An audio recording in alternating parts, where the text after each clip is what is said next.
I just picked up a 91 Jeep Wrangler. I don't know a whole lot about Wranglers, I'll be totally honest, but I know this is probably a good one. It's got the 4.0. It's already got a lift and some tires on it. As far as I know, it's a one owner truck. And the previous owner passed away. I got it from a reseller. As you can see, I'm going to have a little bit of work to do.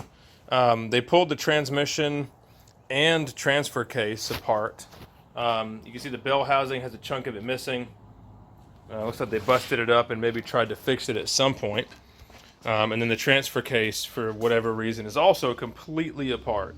So, that's a little bit frustrating, picking up somebody else's project, but it is what it is. So here's the Jeep. It's got low miles. It's got 126,000 on it. Not any real rust or anything, but there is a spot here on the floor where I can see a crack. So we'll have to repair that. But, yeah, pretty typical little Jeep Wrangler. Back seat is missing, but the seat belts are there. I'm not exactly sure what I'm going to do with this. I figured it would be a really cool thing to pull behind an RV, take the boys off-roading.